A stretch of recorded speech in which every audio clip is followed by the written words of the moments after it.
It's January 6th, 2012. The sun is out and the snow is melting. Why hath Mother Nature brought such wrath upon the great turtle? Because this is Make and Break.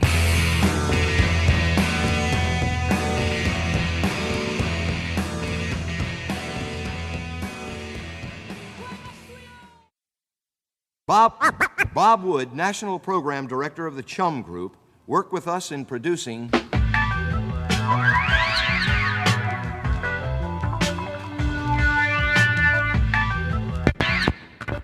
Hold up, before we get started... Guess who's coming? Guess who's coming? Guess who's coming? Dan Calvin. Back again! Who is he? Just your favorite DJ Savior. Using and confusing beats that you never heard. 1990. Put a smile on your face like ultra bright. You're just fessing, man. I don't even want to hear about it. You're listening to Make and Break Radio on RadioMackinac.org. Welcome to Make and Break Radio, episode 51 for January 6th, 2012. This is the first show of the new year, and nearly this show's 1-year anniversary. I'm looking forward to a great year of more baloney internet radio to fill your ears. I'm not one to make New Year's resolutions, but it's hard not to avoid at least the mention of them this time of year. I wrote a comment on Facebook the other day that stated, "My resolution this year is to no longer ask for any outside help for the radio show. If you have a resolution this year that you'd like to share on the air, leave a message on the Make and Break Radio hotline or message me here." No one seemed to find the irony in that message, nor did anyone call the hotline. This did not surprise me, since a lack of friendly participation by anyone other than a small number of totally awesome pals is par for the course. I think they are afraid of participating because of the magnificent fame that erupts once one has anything to do with the show. Nonetheless, I can't help but be reminded of some of the interesting New Year's resolutions bet upon by some rather famous and fascinating persons in history. For example, on January 1st, 1990, Donald Trump resolved to stop eating children for breakfast on Saturdays. You know what that led to? His first bankruptcy a few months later. Tipper Gore resolved on January 1st of 1984 to listen to more rap music to help her maintain her youth, since her recent 35th birthday had reminded her of her impending approach on middle-agedness and the mortality of mankind. Where did that get us? The PMRC and the explicit lyric Tipper sticker. In 1685, a mild-mannered shop assistant, Edward Teach, resolved to continue no-shave November throughout the following year. He succeeded. Do you know what became of that hirsute mug? That's right, kids. Blackbeard the Pirate. And the list goes on. On January 1 of 1969, Buzz Aldrin, after puking up his guts for the 500th time after riding the centrifuge in preparation for the moonshot, resolved to punch anyone who denied his stepping on the moon right in the face. Did his resolution succeed? Yes. He punched Bart Sibrel right in the kisser on November 9th, 2002. While that one doesn't seem so bad, the worst has yet to come. On January 1 of 1917, after an embarrassing moment at a Berlin beer house, Adolf Hitler resolved to never eat fiber again. And with that, Godwin's law has been proven, which is ironic since Mike Godwin himself resolved to never make any rules or observations about Hitler as a student in 1976. And with that, let's get on with the show.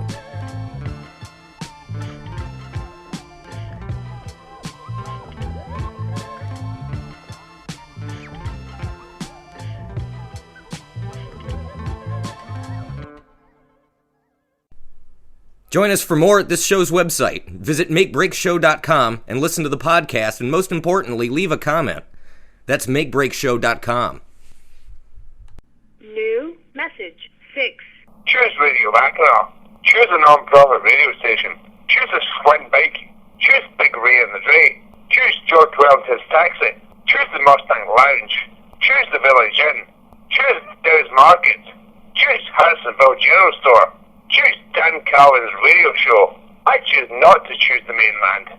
I chose Mackinac Island. Monday, 9:54 p.m.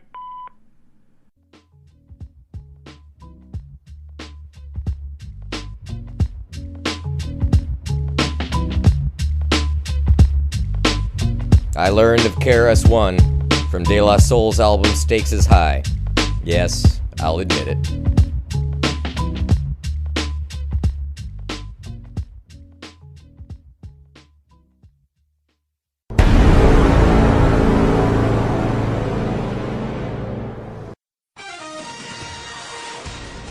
Welcome back to the Real Straight Talk with Daniel Sir Six-a-Lot Kelvin. The views expressed on the Straight Talk may not be the views of the Make and Break staff or the Radio Mackinac.org management. I'm gonna give it to you straight. Ah, good old Mackinac. What a place you are. The good comes with some bad, the hard times come with some easy, and the lousy comes with some awesome. Working in Mackinac's favor is the fact that for me and the others that call this place home, the good far outstrips the bad. For example, there aren't any nudie bars, but on the other hand, the commutes are brief, if not easy. I'm not sure if these things are comparable, but nonetheless, they are true. The first snow of the year came late this year, and today, about 10 days later, it's melting away. But it was a beautiful day, and a great day to play radio.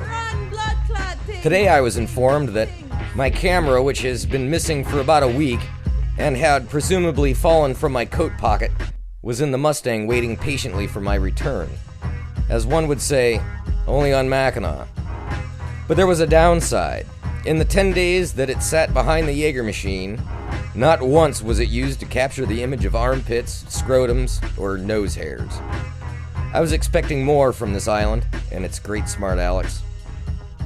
And as a side note, while not very flattering to me, the day that I retrieved my camera from its alcoholic equine captor, I left my gloves behind as a trade.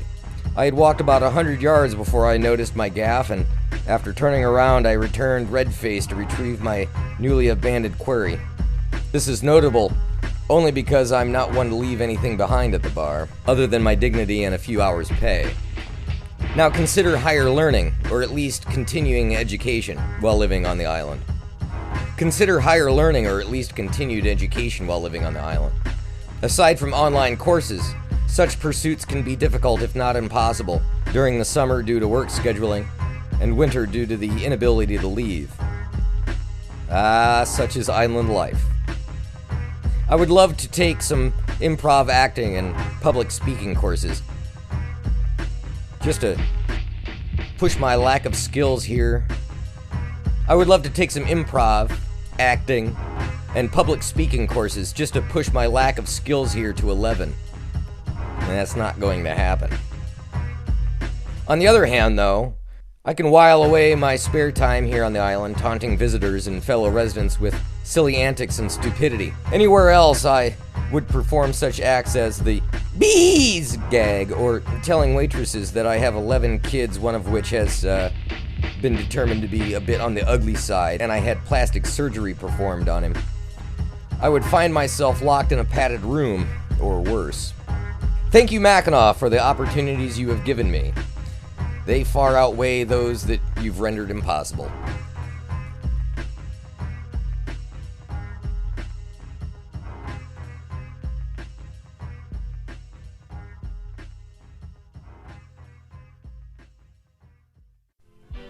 I'm interesting, and one of these days, Abe Vigoda and Mort Kondracki will realize just how special I am.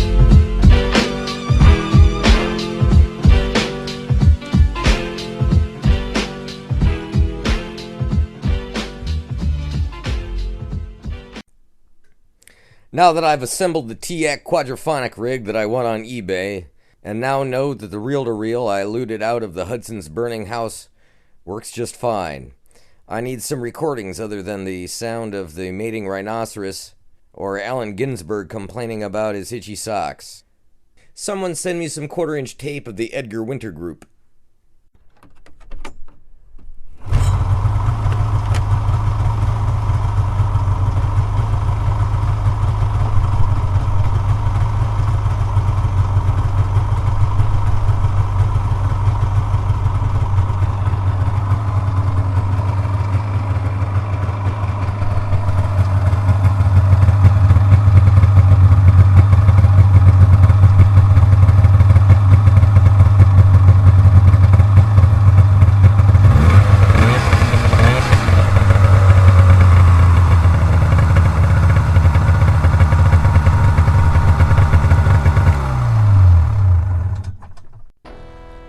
Thanks for listening to Make and Break Radio, episode 51. It was a lot of fun.